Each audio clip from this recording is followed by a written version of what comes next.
नमस्कार, मेरा नाम है दीप बनर्जी और आप देख रहे हैं डीप एस्ट्रो ज्ञान। तो दोस्तों, आज हम बात करने वाले हैं कि अष्टम घर के ऊपर। कहते हैं कि जीवन में अगर आपका मान लीजिए कि नवा घर, 9th house, 11th house, 5th house, 2nd house, ये सब जितने भी तमाम घर है, जितने भी तमाम भाव है हमारी ज्योतिष में, ये सब भाव जब इंसान के जीवन में एक्टिवेट रहता है तब इंसान को जीवन जीने में बहुत आनंद आता है, बहुत मजा आता है। मतलब जीवन को जीवन की तरह जीते हैं वो। लेकिन वो चैलेंजिंग टाइम तब आता है जब इंसान के जीवन में अष्टम घर या फिर 12वां घर एक्टिवेशन में आए। तब जिंदगी का जो डार्क रियलिटी है वो हमें पता चलता है। लेकिन हर वक्त ऐसा नहीं होता कि अष्टम घर और 12वां घर ये आपको खराब फल ही देगा। ये तो आपके ऊपर डिपेंड करेगा कि आप इस चीज को कैसे आत्मसात करेंगे।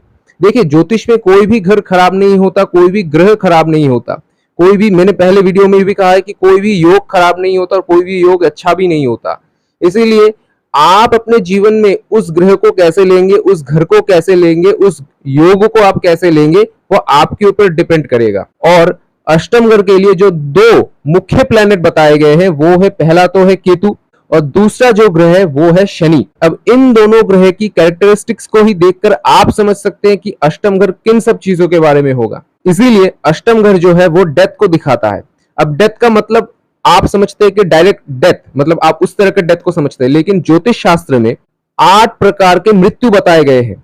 मृत्यु जो है वो 8 प्रकार के हैं। तो जो एक्चुअल डेथ है वो सबसे लास्ट में आता है। उससे पहले 7 प्रकार के मृत्यु आते हैं इंसान के जीवन में। अंत में जो आता है वो फाइनल डेथ आता है। आप अष्टम घर के बारे में डेथ का नाम सुनकर ही आप ये जजमेंट किसी को भी मत दीजिएगा कि आपका तो जब भी अष्टम घर एक्टिवेट होगा आपकी तो मृत्यु की संभावना है। अष्टम घर जो है वो लॉन्जिविटी को भी दिखाता है।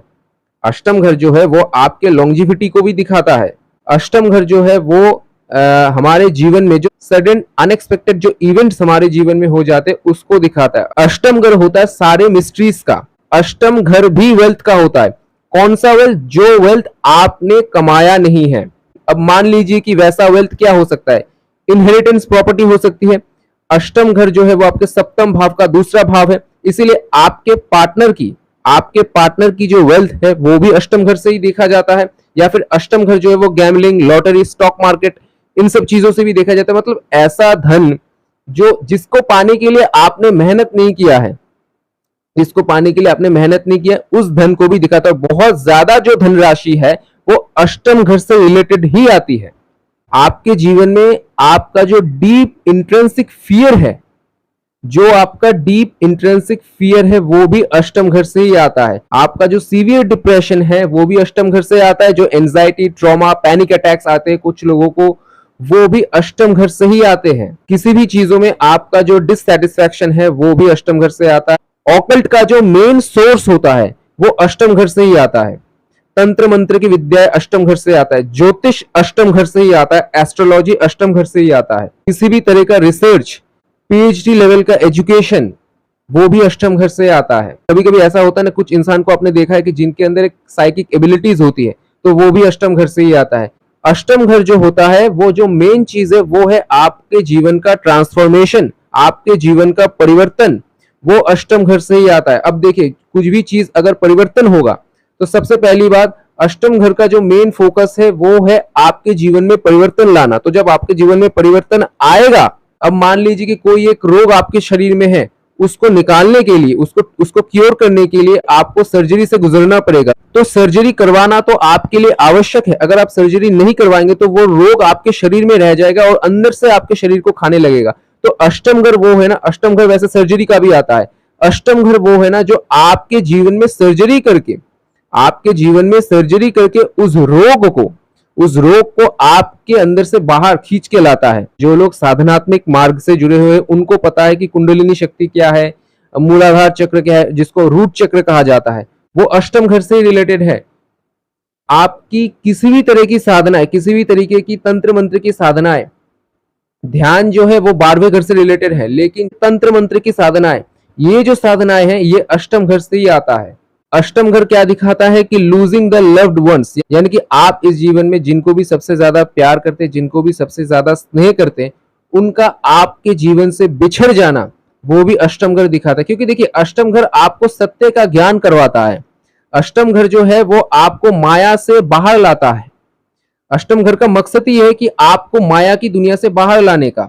अष्टम घर और 12वां घर, इसीलिए तो जब अष्टम घर इंसान के जीवन में एक्टिवेट होता है तब इंसान को तकलीफ होती है। इसलिए तो मैंने वीडियो को शुरुआत में कहा, लेकिन इंसान को उसी पथ पर चलकर ही इंसान के जीवन में परिवर्तन आता है, वो मैसिव चेंज आता है। अष्टम घर का मेन जो फोकस होता है ना, वो आपके जीवन में, जब अष्टम घर का एक्टिवेशन आपके जीवन में होगा तब वो आपके जीवन में चैलेंजेस तब तक लाते रहेंगे कि जब तक आप उस चैलेंजेस से लड़ करके खुद को ट्रांसफॉर्म ना कर ले, और उसके बाद आपके जीवन में जो भी चैलेंजेस आएंगे उन सबका तोड़ आपके पास मौजूद हो। तो अष्टम घर का मकसद ही आपके जीवन में इसलिए होता है। भगवान ने इसीलिए आपको अष्टम घर दिया है। अष्टम घर और 12वां घर आपको भगवान ने इसीलिए दिया है। तो आज फिलहाल हम जो है वो अष्टम घर के ऊपर बात करेंगे। 12वें घर के ऊपर मैं किसी एक दिन और वीडियो बनाऊंगा, उस दिन बात करेंगे। तो अब मान लेते हैं कि किसी का अगर अष्टम भाव का स्वामी आकर के उसके लगन में ही बैठा है, यानी कि 8th हाउस का लॉर्ड 1st हाउस में आकर के बैठा है, तो इस इंसान को आप क्या कहेंगे कि इस इंसान के जीवन में उसके पर्सनल लेवल पे बहुत ज्यादा चेंजेस आएंगे जब भी उस घर को एक्टिवेशन मिलेगा। ऐसे इंसान को अपने आप को, अपने पर्सनल सेल्फ को वो ग्रोथ देने के लिए ट्रांसफॉर्मेशन से गुजरना पड़ेगा। एक चीज कभी कभी देखना कि इनके अंदर गुस्सा बहुत जल्दी आता है, जिसका भी अष्टम भाव का स्वामी आकर के 1st हाउस में बैठा है। That's why they should do meditation, क्योंकि ध्यान से ही, मेडिटेशन से ही, और मेडिटेशन भी कैसा, खास करके ऐसा इंसान जो है ना वो ऑकल्ट के प्रति बहुत ज्यादा इंटरेस्ट लेता है, क्योंकि अष्टम भाव का स्वामी इसके लगन में आकर के बैठ गया। तो तंत्र मंत्र के ऊपर या फिर ज्योतिष के ऊपर आप एक चीज हमेशा याद रखिएगा कि अष्टम भाव का स्वामी अगर लगन में आकर के बैठा है, अगर ऐसे इंसान को अगर ये लग रहा है ऑकल्ट को सीख करके या फिर एस्ट्रोलॉजी को सीख करके इस इंसान के जीवन में कुछ भी परिवर्तन हुआ है, या फिर इस इंसान के स्वभाव में कुछ भी परिवर्तन आया है, सोच में कुछ भी परिवर्तन आया है, तो मान लेना कि इस इंसान का जो अष्टम भाव का स्वामी लग्न में आकर के बैठा है तो वो एकदम सही कार्य कर रहा है। इसका भी अष्टम भाव का स्वामी आकर के लग्न में बैठा है, ऐसे इंसान को अपने डर का सामना करना पड़ेगा। कब तक सामना करना पड़ेगा? जब तक ये उस डर से लड़ करके उससे ओवरकम ना कर जाए। अष्टम घर जो होता है ना वो सुपरस्टिशंस का भी होता है, इसीलिए अष्टम घर का जो मकसद होता है लगन में बैठ करके ऐसे इंसान ना, हो सकता है जीवन के शुरुआत में बहुत ज्यादा सुपरस्टिशियस हो। तो अष्टम घर का मकसद यही रहता है कि ये इंसान अपने ही जीवन में बनाए गए सुपरस्टिशियस से उभर करके बाहर आए। अब जिस किसी का भी अष्टम घर का लॉर्ड जो है वो आकर के 2nd हाउस में बैठ जाता है, तो इस क्षेत्र में क्या होगा कि वो अपने ही घर को एस्पेक्ट देगा, वो अपने ही घर को देखेगा। तो इस मामले में हम कह सकते हैं कि अष्टम घर बहुत ज्यादा मजबूत हो जाता है, क्योंकि कोई भी ग्रह अपने ही घर को खराब तो नहीं करेगा। दूसरा भाव होता है फैमिली का, तो ऐसा हो सकता है कि ऐसे इंसान के फैमिली में किसी की डेथ हो जाए, ऐसे इंसान की फैमिली में किसी की डेथ हो जाए, क्योंकि अष्टम घर क्या होता है, इनहेरिटेंस प्रॉपर्टी का होता है। तो ऐसा हो सकता है कि उस इंसान की डेथ होने की वजह से जो उनकी जो विरासत है वो इस इंसान को मिल जाए। भी अष्टम घर का लॉर्ड आकर के दूसरे भाव में बैठा होगा, तो अष्टम घर अपने ही घर को देख रहा है ना, तो ऐसा हो सकता है कि पार्टनरशिप में, चाहे वो बिजनेस पार्टनर हो या फिर लाइफ पार्टनर हो, अगर कोई बिजनेस स्टार्ट करेंगे तो ऐसा हो सकता है कि इनका जो पार्टनर होगा वो उस बिजनेस में ज्यादा इन्वेस्ट करे। या फिर मान लीजिए कि अगर ऐसा इंसान अपने पार्टनर के साथ, अपने वाइफ के साथ कोई भी जॉइंट अकाउंट करेगा, तो ऐसे इंसान का जो पार्टनर है उनका इन्वेस्टमेंट ज्यादा रहेगा। एक चीज देखना कि अष्टम भाव का स्वामी जिनका भी 2nd हाउस में आकर के बैठेगा, तो ऐसे इंसान का फाइनेंस की वजह से, पैसों की वजह से कभी भी इनका कोई भी काम रुकेगा नहीं। जितना पैसा उस काम को करने के लिए जरूरत होगा उतना पैसा, उतना धन ऐसे इंसान को मिल जाएगा। अब अगर किसी का 8th हाउस का लॉर्ड आकर के अगर 3rd हाउस में बैठा है, अष्टम से जो अष्टम है ना वो 3rd हाउस ही है, तो इसको भवत भवम कहा जाता है। तो ऐसा कहा जा सकता है कि इस इंसान की लॉन्जिविटी बहुत ज्यादा होती है, लेकिन आयु होने के बावजूद भी क्या होता है कि इनके जीवन में ऑब्स्ट्रक्शंस बहुत ज्यादा आता है, क्योंकि अष्टम से भी तो अष्टम है ना, ये आयु तो ये दे देंगे लेकिन इनके जीवन में ऑब्स्ट्रक्शंस भी बहुत ज्यादा कर देंगे। लेकिन ये भी कहना गलत नहीं होगा, क्योंकि अष्टम भाव का स्वामी आकर के 3rd हाउस में बैठा है, तो 3rd हाउस में रह करके, 3rd हाउस होता है आपके विल पावर का, तो ऐसे इंसान का उस ऑब्स्ट्रक्शन से लड़ने के लिए जो विल पावर होना चाहिए वो भी बहुत बढ़ा देंगे। मान लीजिए कि अगर कोई नेचुरल मेलेफिक प्लैनेट है तो 30s के बाद ऐसे इंसान को जीवन में सक्सेस मिलता है विल पावर के दम पे। लेकिन ऐसे इंसान के भाई बहन के लिए ये अच्छा नहीं होता है, क्योंकि अष्टम भाव का स्वामी अगर थर्ड हाउस में आकर के बैठेगा, अगर वो ऊपर से पाप ग्रह भी होगा, तो ऐसे इंसान के भाई बहनों के लिए बहुत ज्यादा अच्छा नहीं होता है। या तो भाई बहन के साथ संबंध खराब हो सकते हैं, या फिर उनके जीवन में समस्याएं हो सकती है, या फिर भाई बहन के साथ ऐसे इंसान का डिटैचमेंट हो सकता है। काल पुरुष की कुंडली में थर्ड हाउस हमारे हाथ को दर्शाता है, इसीलिए ऐसे इंसान के जो बोलते हैं ना कि हैंड स्किल्स, ऐसे इंसान का जरूर कुछ ना कुछ होगा। खास करके अगर ऐसा इंसान, आपने देखा होगा ना, कुछ ऐसे डॉक्टर्स होते हैं जो कि सर्जन होते हैं, तो उनका जो स्किल्स है सर्जरी का, उनका जो स्किल्स है वो कुछ अलग ही लेवल का होता है। तो जिसका भी अष्टम घर का स्वामी आकर के थर्ड हाउस में बैठा होगा, उनके पास कुछ ना कुछ हैंड स्किल्स जो कि गुप्त है उनके अंदर, वो जरूर होगा।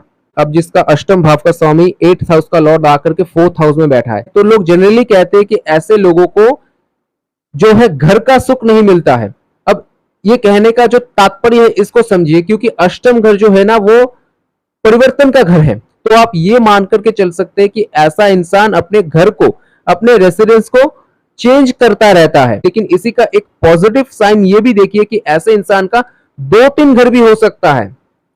ऐसे इंसान का 2 से 3 घर भी होते हुए मैंने पर्सनली देखा है। ऐसे इंसान का माइंडसेट कुछ ऐसा होता है ना, क्योंकि देखिए अष्टम भाव का स्वामी अगर किसी के चौथे घर में जाएगा, तो ऐसे इंसान का माइंडसेट ये होता है कि ये इंसान हर एक चीजों के बारे में बहुत ज्यादा गहराई से उसके ऊपर विचार करेगा। अब आप ये बताइए कि कहते हैं ना कुछ चीजों के ऊपर हमें कभी कभी छोड़ देना चाहिए, उसको लेट गो कर देना चाहिए। लेकिन जिसका भी अष्टम घर का स्वामी आकर के 4th हाउस में बैठा है, ऐसा इंसान जीवन के हर एक चीजों को लेकर, हर एक इवेंट्स को लेकर, हर एक चीजों को लेकर के बहुत ज्यादा सोचता रहता है। और कभी कभी उसी सोचने की वजह से इनका खुद का थॉट से इनके लिए कभी कभी वो डीमन का काम करने लगता है।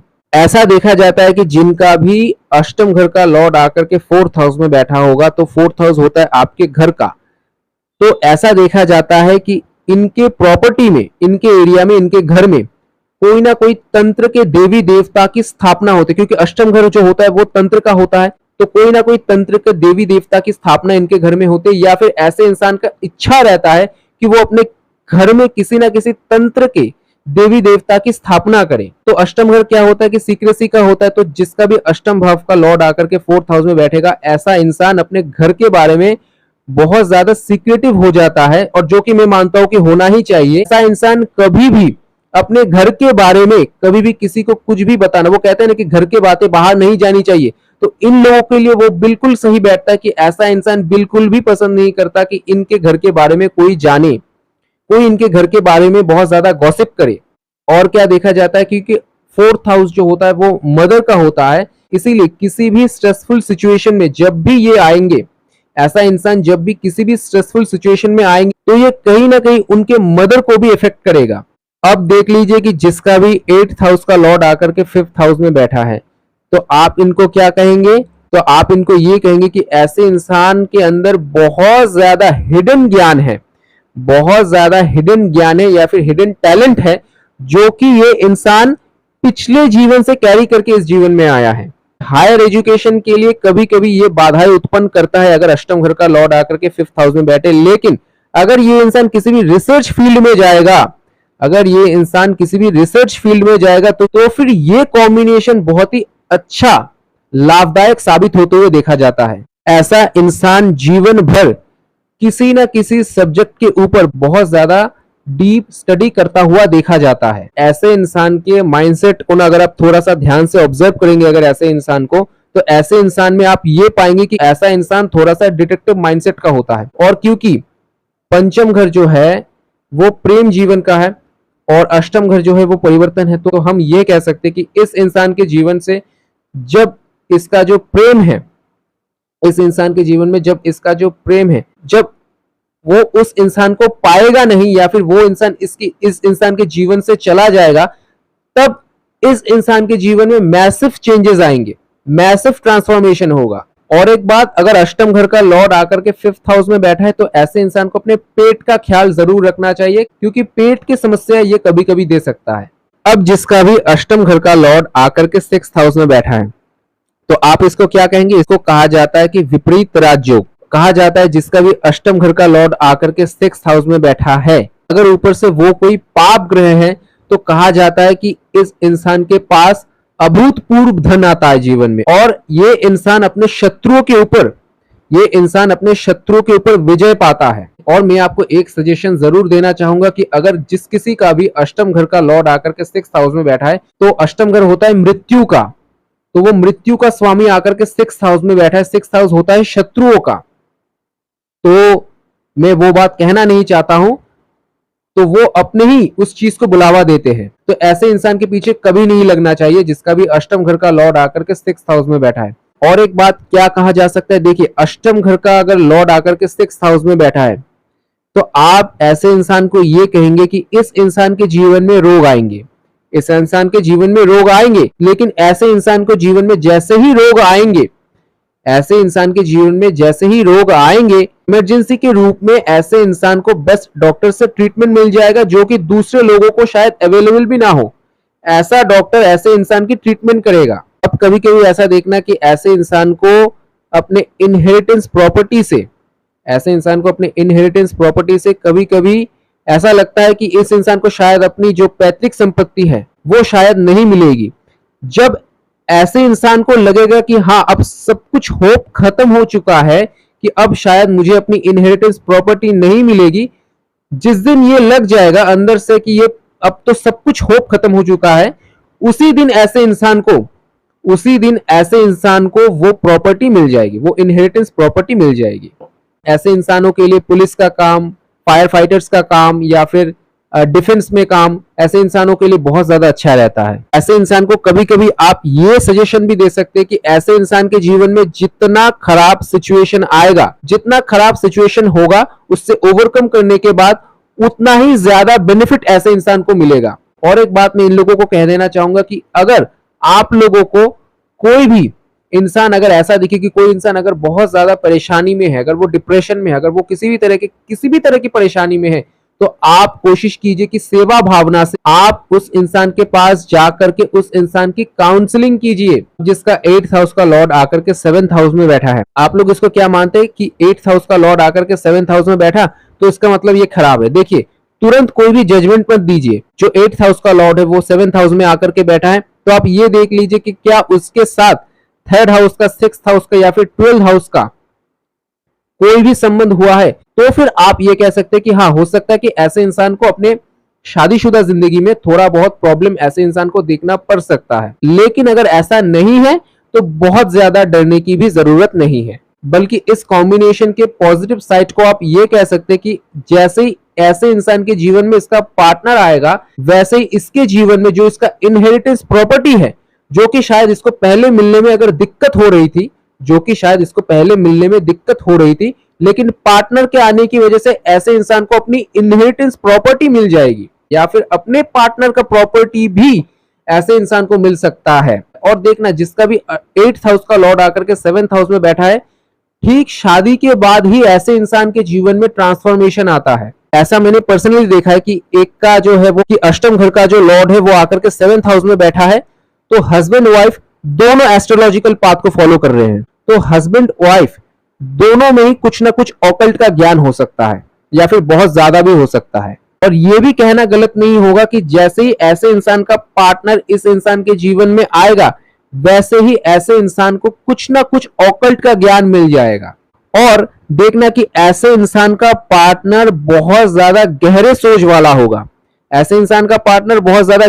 वाला होगा, जो कि शायद इस इंसान को भी इन्फ्लुएंस कर दे। ऐसा भी कहना गलत नहीं होगा कि ऐसे इंसान का जो मैरिज है वो सडन हो सकता है। अब जिसका भी अष्टम घर का लॉर्ड अगर अष्टम में ही बैठा रहेगा, अब देखिए अष्टम घर के अंदर जितने सारे सिग्निफिकेंस आते हैं अब वो सब देगा। अष्टम घर का लॉर्ड अगर अष्टम में ही बैठा है तो अष्टम घर के अंदर जितने सारे सिग्निफिकेंस आते हैं अब वो आपके जीवन में वो सब देगा, और ये अच्छा है लॉन्जिविटी के लिए। अब देखिए कि अष्टम घर का लॉर्ड जो कुछ भी होल्ड करता है वो सब कुछ आपके जीवन में होगा, तो आप उसको फेस करेंगे, आप उससे सीखेंगे, उसकी वजह से आपके जीवन में परिवर्तन आएगा और आप उससे ग्रो कर जाएंगे। और ऐसा भी कहना गलत नहीं होगा कि बेस्ट फॉर लर्निंग एस्ट्रोलॉजी या फिर ऑकल्ट ज्ञान। और हाँ, इस योग को सरल योग कहा जाता है, तो ऐसा इंसान अगर किसी भी तरह की रिसर्च फील्ड में काम करेगा तो ऐसे इंसान को वहां से बहुत ज्यादा फायदा मिलता हुआ देखा जाता है। अब क्या कह सकते हैं कि अष्टम घर होता है हिडन एनिमीज का, तो आप क्या कहेंगे कि ये इंसान अपने एनिमीज को, अपने हिडन एनिमीज को ढूंढेगा और उसके ऊपर विजय प्राप्त करेगा।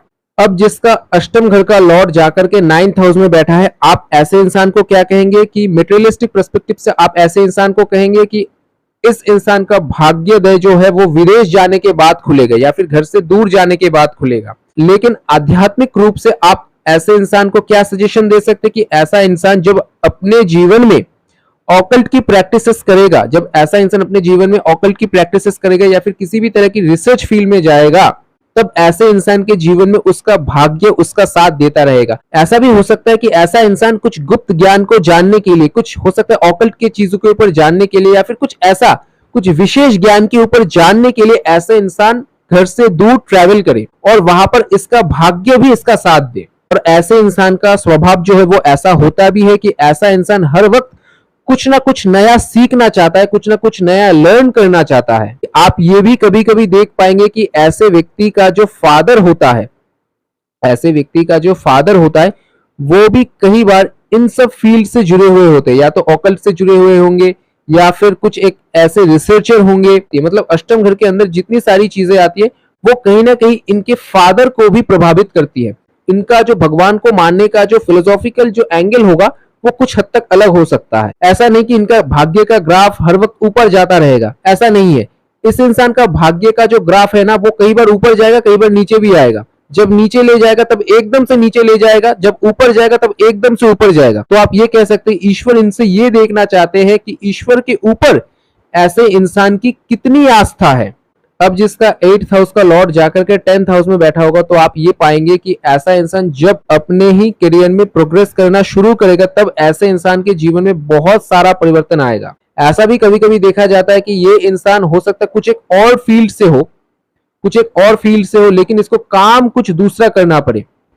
आप ऐसा देख सकते हैं कि इस इंसान को शायद आइडिया भी नहीं होगा, ये इंसान शायद पहले कभी सोचता भी नहीं होगा कि मैं भविष्य में जाकर के कुछ ऐसा काम करूंगा, लेकिन आज उनको वो काम करना पड़ रहा है क्योंकि अष्टम घर का लॉर्ड जो है वो 10th हाउस में आकर के बैठा है। क्योंकि अष्टम घर, देखिए अष्टम घर वो चीज है ना कि ये आपके प्लानिंग के हिसाब से नहीं चलेगा। तो हो सकता है इनको अपने करियर को लेकर के इनके दिमाग में कुछ एक अलग प्लान था, प्लान के साथ दूर दूर तक कोई रिलेशन ही नहीं है कि आज वो जो काम कर रहे हैं। अगर आपका अष्टम घर का लॉर्ड आकर के 10th हाउस में बैठा है तो आप ऐसा पाएंगे कि करियर की शुरुआत में जब आप उस काम को करना स्टार्ट करेंगे तो हो सकता है आप थोड़ा सा अनकंफर्टेबल फील करें, हो सकता है आप थोड़ा सा अनकंफर्टेबल फील करें। लेकिन आप ये बात भी देखिए कि अष्टम घर जो है ना, अष्टम घर जो है वो 10th हाउस का एकादश घर है, 10th हाउस का 11th घर है।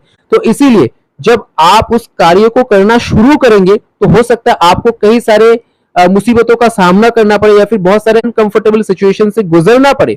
लेकिन आप जैसे, क्योंकि ये उपचय भाव भी है और उपचय भाव दिन ब दिन बढ़ता रहता है, तो इसीलिए आप जैसे जैसे उस कार्य को करते चले जाएंगे धीरे धीरे आप अपने आप को उस काम के साथ एडजस्ट भी कर पाएंगे और उस काम से आपको बहुत ज्यादा लाभ भी मिलता हुआ नजर आएगा। ऐसा भी कहा जाता है कि जिसका भी अष्टम घर का लॉर्ड जाकर के 10th हाउस में बैठा है, ऐसे इंसान दूसरों के रिसोर्सेस के ऊपर काम करता है या फिर दूसरे इंसान के जीवन के ऊपर काम करता है। अब जिसका भी 8th हाउस का लॉर्ड जाकर के 11th हाउस में बैठा होगा, अब देखिए 11th हाउस में वो 8th हाउस का लॉर्ड अगर नेचुरल बेनिफिक प्लैनेट है तब तो बचपन से ही ऐसे इंसान की जो इच्छाएं है वो पूर्ण होती रहती है। ऐसे इंसान को बचपन से ही वो अपने सारी इच्छाओं का भरमार मिलता है। लेकिन मान लीजिए कि कोई नेचुरल मेलेफिक प्लैनेट है, अगर नेचुरल मेलेफिक प्लैनेट होकर के किसी का अष्टम भाव का स्वामी 11th हाउस में जाकर के बैठा है तो बचपन में हो सकता है इनको बहुत ज्यादा मुश्किलों का सामना करना पड़े। बचपन में इनकी जो ख्वाहिश है वो बहुत ज्यादा पूर्ण ना हो, इनके ख्वाहिशों की वजह से ही इनको जीवन में कष्ट आए, दुख आए, इच्छाओं की वजह से इनके जीवन में कष्ट आए, दुख आए। लेकिन जैसे जैसे इसकी उम्र बढ़ेगी, क्योंकि 11th हाउस जो है उपचय घर भी है, तो जैसे जैसे ऐसे इंसान की उम्र बढ़ेगी और ऊपर से पाप ग्रह जो है वो उपचय घरों में अच्छा फल देते हैं, तो जैसे जैसे ऐसे इंसान की उम्र बढ़ेगी वैसे वैसे ऐसे इंसान को अनएक्सपेक्टेड गेन्स होते रहेंगे। और कभी कभी ऐसा देखना कि जिसका भी अष्टम घर का लॉर्ड जाकर के 11th हाउस में बैठा है, इस इंसान को शायद पहले ये लगे, खास करके अगर वो नेचुरल मेलेफिक प्लैनेट है, तो ऐसा हो सकता है कि ऐसे इंसान को ये लगे कि इस इंसान को शायद इनहेरिटेंस प्रॉपर्टी नहीं मिलेगी। लेकिन आफ्टर 30s के बाद ऐसे इंसान को अनएक्सपेक्टेडली वो इनहेरिटेंस प्रॉपर्टी अक्सर मिल जाती है, उनको मांगने की भी जरूरत नहीं पड़ती, अनएक्सपेक्टेडली मिल जाती है। लेकिन ये कहा जा सकता है कि इस इंसान का जो इनकम है, इस इंसान का जो इनकम है वो कई बार अप डाउन होते रहते हैं। अब जिसका भी 8th हाउस का लॉर्ड जाकर के 12th हाउस में बैठा है, मैं इसको कहूंगा कि ये बेस्ट कॉम्बिनेशन है स्पिरिचुअलिज्म को फॉलो करने के लिए। इसको भी विपरीत राजयोग कहा जाता है और ये बेस्ट कॉम्बिनेशन है स्पिरिचुअल पाथ को फॉलो करने के लिए। जितना ये स्पिरिचुअल पाथ को फॉलो करता रहेगा, ये कॉम्बिनेशन उसके जीवन में उतना ही अच्छा बेनिफिट रिजल्ट इसको देता रहेगा। आप देखना, क्योंकि 12th हाउस जो होता है वो ध्यान का होता है, वो मेडिटेशन का होता है और वो निद्रा का भी होता है। तो मैं ये कह सकता हूं कि ये जो प्लेसमेंट है, जो अगर 8th हाउस का लॉर्ड जाकर के 12th हाउस में बैठा है, ये योग निद्रा के लिए सबसे ज्यादा उत्तम पोजीशन है। अगर आपको योग निद्रा के बारे में नहीं पता तो वो उसको गूगल कर लीजिए, आप देख लीजिए कि योग निद्रा क्या होता है। क्योंकि 12वां घर जो है वो ध्यान का होता है, तो इन लोगों का स्पिरिचुअलिज्म की फॉलो करने का तरीका जो होता है वो ये होता है। अष्टम घर जो है वो तंत्र मंत्र की विद्या है, ऑकल्ट का ज्ञान है। तो ऐसा ये होता है कि ये इंसान जब कोई तंत्र मंत्र की विद्याएं सीखेगा, जब कोई ऑकल्ट के बारे में चीजें सीखेगा, उसको जब अप्लाई करेगा, तब ऐसा इंसान डीप स्टेट ऑफ स्पिरिचुअलिज्म में चला जाएगा। ऐसा इंसान जब अक्सर ध्यान करता है, तब ध्यान के समय ये इंसान कोई तंत्र की उपासना भी करता है। और आप ये भी कह सकते हैं कि अगर किसी का अष्टम घर का लॉर्ड जाकर के 12th हाउस में बैठा है, तो ये इंसान एक्स्ट्रा ऑर्डिनरी जो है, एक्स्ट्रा ऑर्डिनरी में शब्द यूज करूंगा कि एक्स्ट्रा ऑर्डिनरी, ये इंसान एस्ट्रोलॉजी को सीख सकता है। लेकिन एस्ट्रोलॉजी को अगर ये प्रोफेशन की तरह ना देख करके, अगर ये सोच करके देखेगा कि ये भी मेरी आध्यात्मिक यात्रा का एक मार्ग है, तो इस इंसान को बेहतर फल मिलते हुए नजर आएंगे, क्योंकि दोनों ही मोक्ष त्रिकोण में आता है। ऐसे इंसान के लाइफ में कुछ अचानक सडन इवेंट्स घटते हैं। ये पहले तो स्पिरिचुअलिज्म को फॉलो नहीं करते हैं, लेकिन अचानक कुछ सडन इवेंट्स ऐसे इंसान के जीवन में घटते, जिसके बाद ये इंसान स्पिरिचुअलिज्म को फॉलो करता है। इसको आप ऐसे भी देख सकते हैं कि एक तो घर होता है सीक्रेसी का, एक घर होता है प्राइवेसी का। अष्टम घर जो होता है वो सीक्रेसी का होता है, 12वां घर जो होता है वो प्राइवेसी का होता है। इसलिए आप देखना कि ऐसा इंसान अपने आप को थोड़ा सा आइसोलेशन में रखना ज्यादा पसंद करता है। जब ये आइसोलेशन में रहता है, तभी इसके अंदर जो विचार चलते हैं वो बहुत ही उच्च मार्ग के होते हैं, और ये इंसान आइसोलेशन में ही शांति का अनुभव भी करता है। तो ये था 8th हाउस का 12 हाउस के ऊपर प्रभाव। अगर ये वीडियो आपको अच्छा लगा है तो चैनल को सब्सक्राइब कर दीजिए, और जो बेल आइकन आता है उसको प्रेस करके जो ऑल नोटिफिकेशन का ऑप्शन आता है उसको कृपया ऑन कर दीजिए, ताकि इस चैनल में जब भी इसके बाद कोई भी नया वीडियो में पोस्ट करूंगा, उसका नोटिफिकेशन आपको YouTube में जाकर के ढूंढने की जरूरत नहीं पड़ेगी, आपको अपने आप मिल जाएगी। चलिए मिलते हैं अगले वीडियो में, तब तक के लिए हर हर महादेव, जय श्री कृष्ण।